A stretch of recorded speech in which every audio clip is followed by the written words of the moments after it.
Bien, ahí estamos grabando.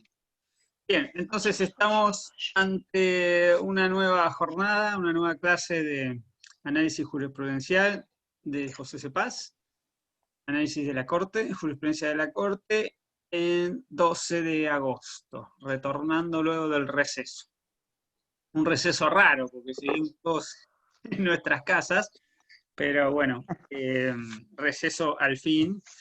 Y retornamos a esta modalidad sincrónica, como le dicen ahora. Entonces, lo primero que tenemos que hablar es del examen, porque tenemos un examen en puerta. Voy a tratar de hacer algo, a ver si puedo. Un momento.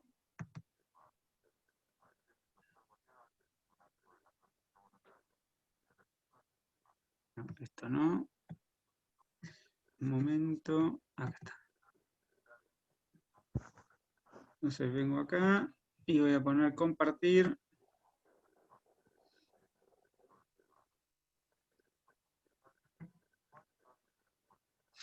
Bien, acá está. Este es el examen, ¿lo ven? Sí, profe, sí, lo tenemos. Bueno, acá lo tienen. Tenemos fecha hasta el 23. Esto quiere decir que estamos a 12, tenemos hasta la semana que viene, esta semana y toda la semana que viene, para hacerlo. Ahí tenemos algunos fallos que todavía no hemos visto nosotros, ¿no? ¿Es así?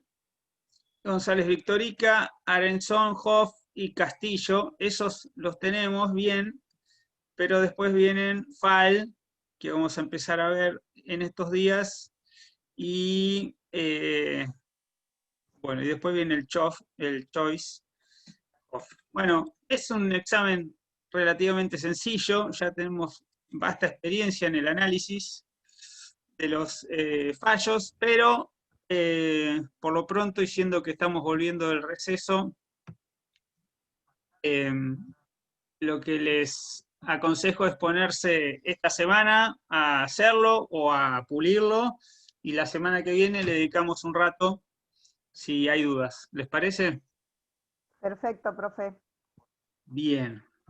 Entonces, bueno. Profe, ¿Sí? una pregunta, Erika. ¿Mm? ¿Y si ya lo terminamos antes del transcurso de esta semana, también podemos enviarlo o tenemos que esperar hasta la semana que viene? Para subirlo, no estoy seguro, creo que se puede subir igual, pero igual siempre lo mandan al mail de análisis de nuestra comisión y a mi mail, así no se me traspapela nada.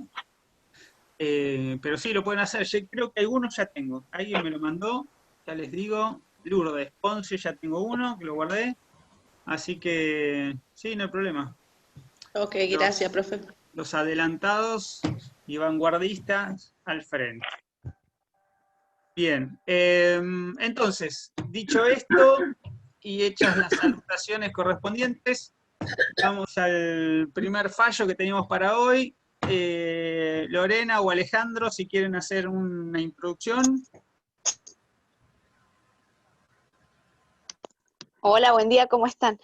No, creo que la exposición está en manos de las chicas, o sea que creo que son ellas las que tienen que hablar y bueno, espero que los sorprendan, es la idea, porque trabajaron muchísimo toda la semana, así que, bueno, creo que se van a lucir, para mí va a estar genial, así que no tengo nada más que decir que halagos, así que mejor me callo y dejo que ellas hablen porque son... Lore, teníamos un material. Tenemos dos videos, un video grupal y un video que hizo Elodis, que creo que ya se lo envió. Me lo enviaron. Yo tengo justamente, me llegaron dos videos. Uno de Sayuri que me dijo que no lo vea, solamente vi 5 segundos, Sayuri, te lo juro. Y después... Yo sabía que lo ibas a ver. No lo vi de verdad. Sí. Y después me llegó uno recién de Elodis. Aparte me parece que este es un fallo que toca un tema muy actual. Eso es lo bueno de los fallos de esta materia, que nos atraviesan todo el tiempo. Me parece que hoy en día la temática esta que se va a abordar las chicas es una temática, una lucha de hace montones de años y me parece que está muy bueno. Y bueno, tengo muchas expectativas, así que bueno, nada más. Sí, igual los videos es para el final cuando terminemos de explicar, para que los vean al final, ¿de acuerdo? De acuerdo. De acuerdo. Yo ya tengo uno que mandó Lodis y entonces después lo podemos pasar para que se vea al final, cuando ustedes indiquen. ¿Le hago una consulta, profe? Dudas. ¿Están las dos invitadas? Fer Y está, pero... acá estoy yo. Ah, sí. una de Hola, las- Fer. Hola. Hola. ¿Quién nos estaría faltando? Estaría faltando Elena Alfonso, me dijo que ella también iba a participar. ¿Y anda por ahí Elena o no llegó todavía? ¿Somos tantos hoy? 38 ya somos. Bueno, se irá sumando entonces. Si no, mandale un mensaje a ver si ha tenido problemas con la conexión. Bueno, todos ustedes, niñas, adelante. Bueno, arranco yo. Bueno, buen día a todos. En principio, bueno, vamos a hablar del fallo FAL. Yo voy a empezar a narrar los hechos y después van a seguir mis compañeras. Bueno, primero que nada, los nombres en el fallo están identificados por iniciales, ya que al ser un tema tan complejo no se quiso exponer los nombres de las actoras. Bueno, AF, en representación de su hija AG de 15 años, el 14 de enero del 2010 solicitó a la Justicia Penal de Chubut la interrupción del embarazo de la niña que había sido violada por su padrastro, basándose en el artículo 86, inciso 1 y 2 del Código Penal. La madre de la víctima mencionó que ella había denunciado la violación de la niña ante el Ministerio Fiscal de la provincia de Chubut el 3 de diciembre del 2009. Y el 23 de ese mes, el médico había confirmado que la niña se encontraba en la 8ª semana de gestación. El juez penal sostuvo que carecía de facultades para resolver la petición en ese estado de la investigación, y derivó el caso a la Fiscalía, la cual declaró que era incompetente para resolver esa cuestión. Entonces la madre de la niña inició una medida autosatisfactiva. ¿Qué es una medida autosatisfactiva? Es un procedimiento autónomo, urgente, ante un órgano jurisdiccional, el cual tiene como elemento distintivo la gravedad del asunto que se toca. Y del daño efectuado, y que su demora ocasiona un daño irreparable, y lo que se diferencia justamente es parecido a una medida cautelar, pero lo que se diferencia es que es una medida autónoma. La medida cautelar lo que hace es, se pide en protección de otro derecho. En cambio esto se pide por el, digamos, por el conflicto en sí. Bueno, y su finalidad es que sean atendidas las pretensiones del accionante de manera inmediata, para así evitar el peligro que se puede llegar a ocasionar. Esta medida que ella presentó ocasionó la causa, y el 22 de enero del 2010 se presentó ante la Justicia de Familia. Las peticiones fueron rechazadas en primera y en segunda instancia, pero según el análisis del equipo técnico interdisciplinario, habían manifestado que la niña presentaba síntomas depresivos e ideas suicidas, y que su embarazo era vivido como un evento extraño, y que ella no podía concebir tener un hijo del padre de sus hermanos. y que continuar con el embarazo involuntariamente para ella significaría un gran riesgo para su integridad psicofísica y para su vida. El Tribunal Superior de Chubut, de la provincia, el 8 de marzo del 2010, revocó la sentencia anterior y le concedió el pedido a la madre de AG, encuadrado en el aborto no punible, inciso 2 del artículo 86. Y argumentó que esta hipótesis era compatible con el flexo constitucional, y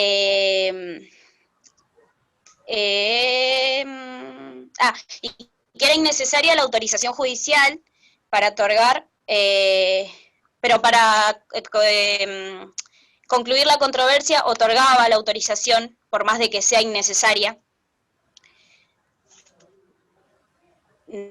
No sé qué, a ver. Por más de que sea innecesaria. ¿Se me escucha? Sí, bien. Ah, perdón, porque pensé que no se me escuchaba. Bueno, y esta decisión después fue recurrida, se interpuso un recurso extraordinario por el asesor general subrogante de la provincia de Chubut, que participó en carácter de tutora Blitten y asesor de familia de incapaces. Argumentó que el artículo 86, inciso 2, estaba mal interpretado, ya que la niña violada, ya que el artículo, bueno, voy a leer el artículo para entender mejor. El artículo dice: incurrirán en las penas establecidas en el artículo anterior y sufrirán además la inhabilitación especial por tiempo y el doble de la condena los médicos cirujanos, parteras o farmacéuticos que abusaren de su ciencia o arte para causar el aborto o cooperaren a causarlo. El aborto practicado por un médico diplomado con el consentimiento de la mujer encinta no es punible si se ha hecho con el fin de evitar un peligro para la vida o la salud de la madre, y si este peligro no puede ser evitado por otros medios, y si el embarazo proviene de una violación o de un atentado al pudor cometido sobre la mujer idiota o demente. En el caso, el consentimiento de su representación legal deberá ser requerido para el aborto. Entonces, lo que el asesor planteó es que el artículo 86 decía que el aborto era no punible únicamente cuando se trataba de una violación a una mujer idiota o demente, y que ese requisito no se cumplía ante esta niña, y que el artículo debería ser entendido de forma restrictiva y no de forma amplia. Bueno, el caso llegó y la Defensora General de la Nación decidió tomar el caso en defensa de la niña y argumentó que era correcto que le hayan concedido el aborto no punible, porque justamente el artículo 86, inciso 2, lo decía. Bueno, y luego se pasó el dictamen del Procurador General fue que la Corte no debería expedirse sobre ese caso porque era un caso abstracto que ya había pasado. Pero la Corte decidió tomarlo igual para poder sentar un precedente sobre futuros casos análogos. Ok, a continuación, Momento. Vamos a ir haciendo algunas aclaraciones de lo que dijo Sayuri. Primero, ahí Alejandro estaba subiendo al chat la distinción entre medida autosatisfactiva y medidas cautelares. Es importante, ustedes todavía no vieron procesal, tengo entendido. Vamos a hacer una pequeña aclaración, no es algo de fondo, que nos interesa a nosotros ahora, pero para entender. Una medida cautelar siempre va asociada a un juicio ordinario de fondo.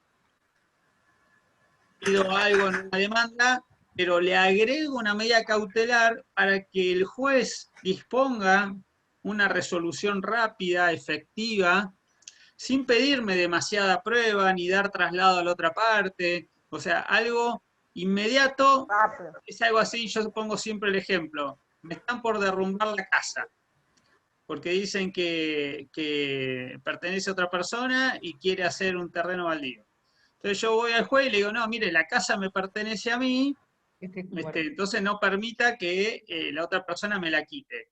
Pero mientras discutimos si me pertenece a mí o al otro, impida que la derrumba, que la tiren abajo, porque después, si resulta que era mía, pero ya la tiro abajo, ¿de qué me sirve?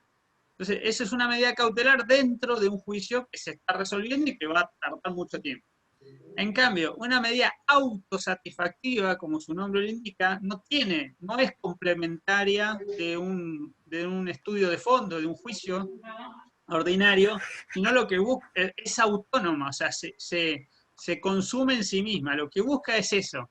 En este caso era, mire, yo quiero llevar adelante la interrupción del embarazo y ya está, y no estoy discutiendo otra cosa. Y hágalo rápido, además. O sea, en algún punto la inmediatez y lo urgente se relacionan en los dos casos, pero esta se agota en sí misma, la otra va complementaria y toda medida cautelar es provisoria. Te lo pueden dar y después te lo pueden sacar mientras seguís discutiendo el tema de fondo.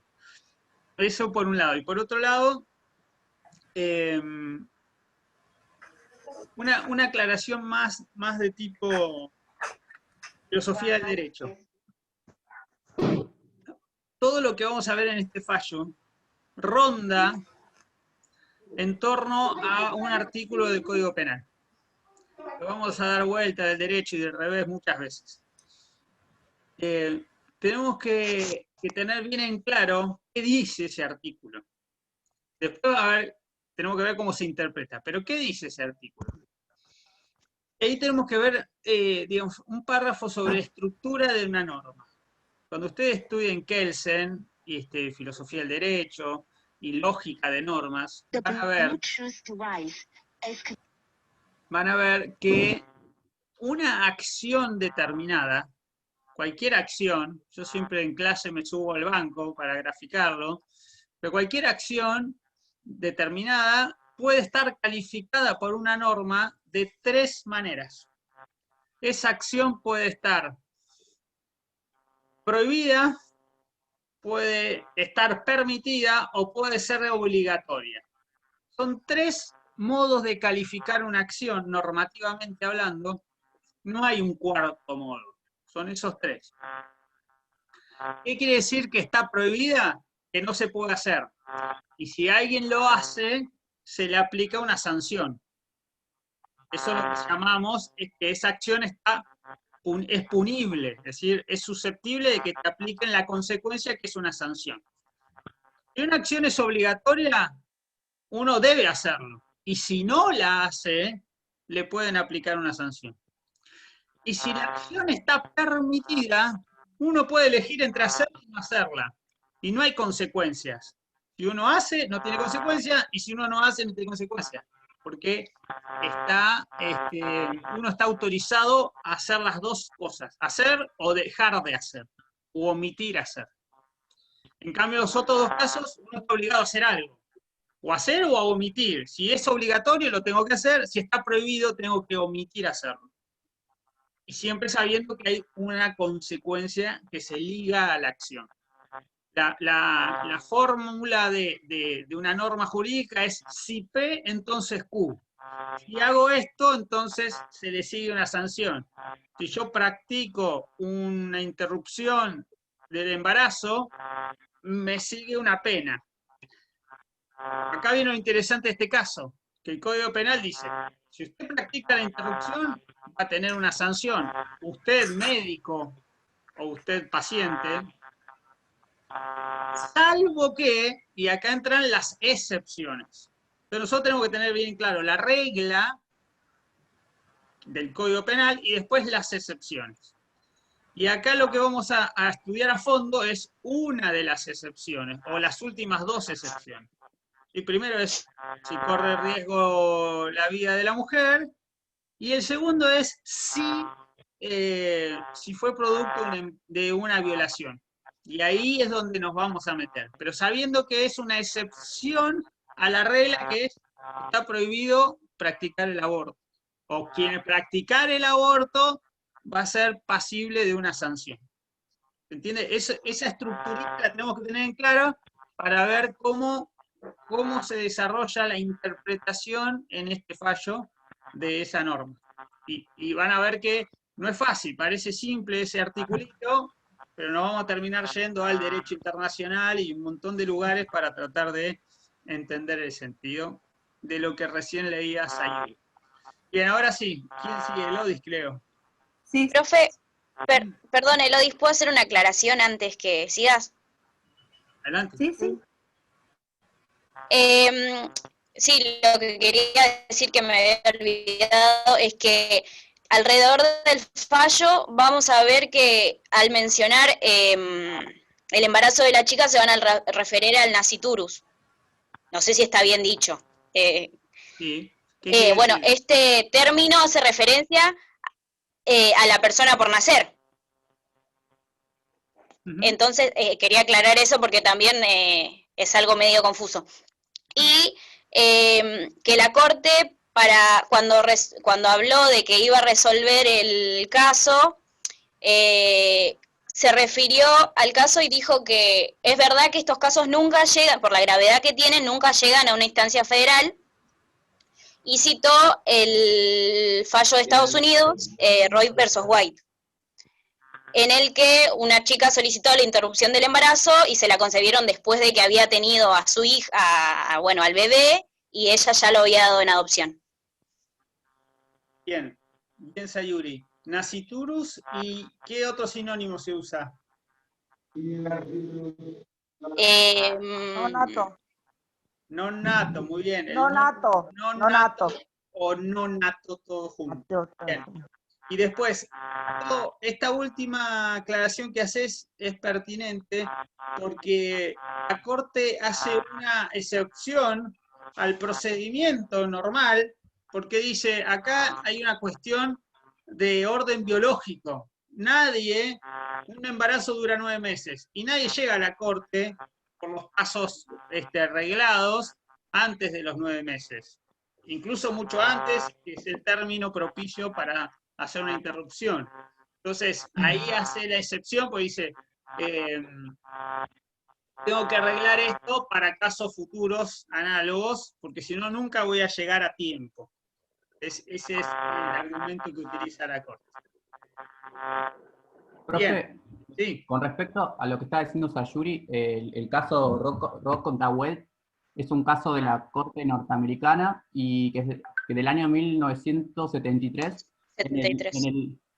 justamente en el cual la Corte estadounidense falló 5 votos contra 2 y fue como... hay una serie en Netflix también, un documental en Netflix que te va contando todo lo que fue causando, y es como que todos los gobiernos van diciendo justamente el derecho, que van a dar vuelta a la decisión de la Corte, digamos, ¿no? Es como una de las promesas de campaña que suelen utilizar en Estados Unidos, porque está muy dividido con el tema del aborto, ¿no? Creo en esa terminó dando 5 jueces contra 2. Aparte, es como que siempre se busca dar vuelta porque es, bueno, al ser 7 buscan tener obviamente la mayoría para dar vuelta a la decisión, y nada, es muy recomendable porque trata todos estos temas y toda la lucha que hay detrás, nada más. Ale, escribite en el chat el nombre del fallo, por favor. Bien, ¿quién sigue? ¿Lodis? Sí. Bueno. ¿Me escuchan bien? Buen día. Bien. Sí, vamos a hablar un poco de cómo estructura la sentencia la Corte. Primero, podemos observar que nos da una explicación de por qué ellos consideran que deben entender en este caso, aun y cuando el Procurador General considera que deriva en un caso abstracto. Después, más adelante, nos va a explicar, pasando por el plexo constitucional convencional, porque él considera que no debe ser restringido el artículo 86 en su inciso 2 solamente a la mujer idiota y demente. Más adelante nos va a hablar bien profundamente acerca del artículo 86, inciso 2 del Código Penal, y cómo debe ser reescrito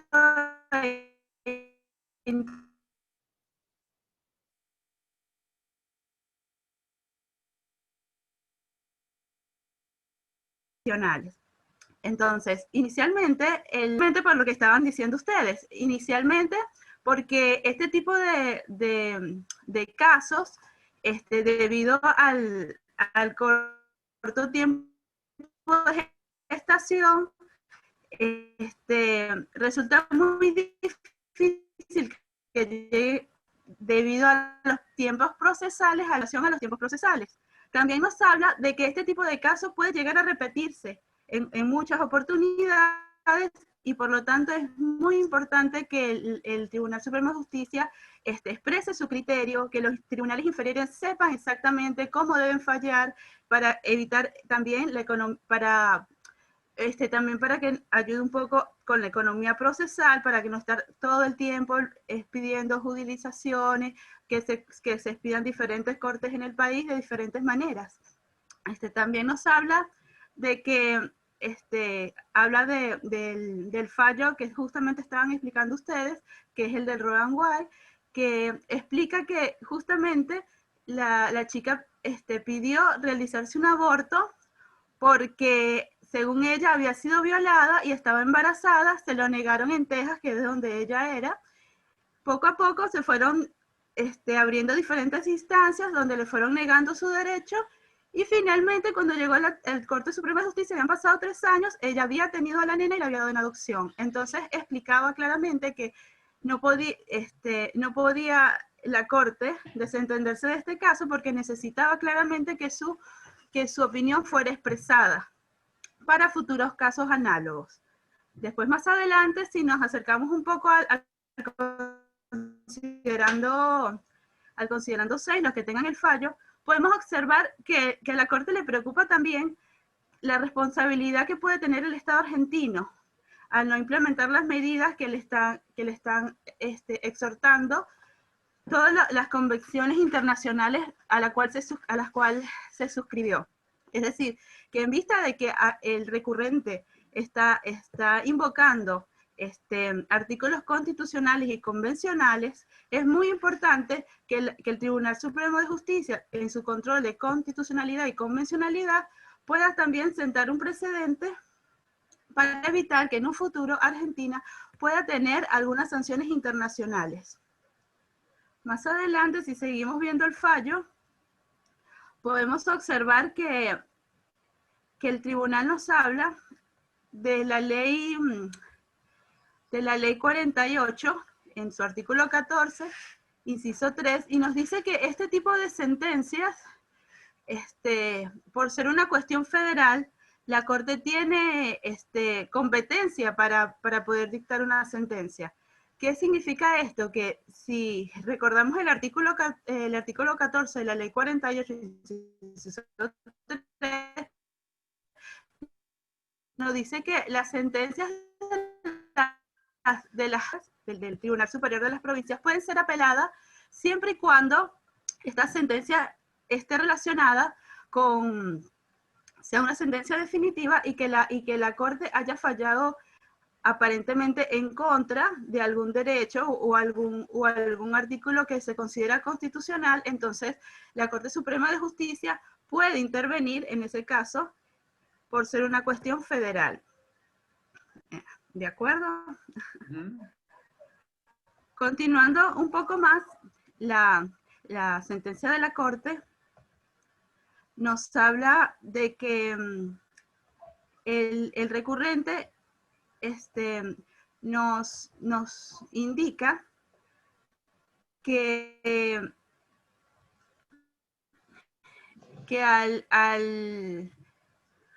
recurrente nos dice que cuando el Tribunal Superior de Chubut no se limitó a restringir el aborto solamente a lo que dice el artículo 86, inciso 2, a la mujer idiota demente, el Estado argentino violó varios tratados internacionales y constitucionales en los que dice que la vida está protegida desde la concepción. Entonces, el Tribunal Supremo le va a contestar al recurrente y va a empezar a explicarle cada uno de los artículos y por qué considera que no está restringido el aborto cuando es un caso de violación solamente a la mujer idiota y demente. Y uno de los primeros artículos que señala es el artículo 75, en su inciso 23, que nos habla acerca de que, y leo, que una de las atribuciones del Congreso es legislar y promover medidas de acción positiva que garanticen la igualdad real de oportunidades y de trato, y el pleno goce y ejercicio de los derechos reconocidos por esta Constitución y los tratados internacionales vigentes sobre los derechos de los ancianos y las personas con discapacidad. Y en su segundo párrafo dice, dictar un régimen de seguridad social especial integral de protección al niño en situación de desamparo desde el embarazo hasta la finalización del periodo de enseñanza elemental y de la madre durante el embarazo y el tiempo de lactancia. Entonces, lo que va a decir la Corte Suprema de Justicia... Se va a cortar, ¿eh? Está por cortar, Dios. Para redondear la idea. Entonces, leíste ahí los dos párrafos. Ahora se corta y retomamos con... Sí.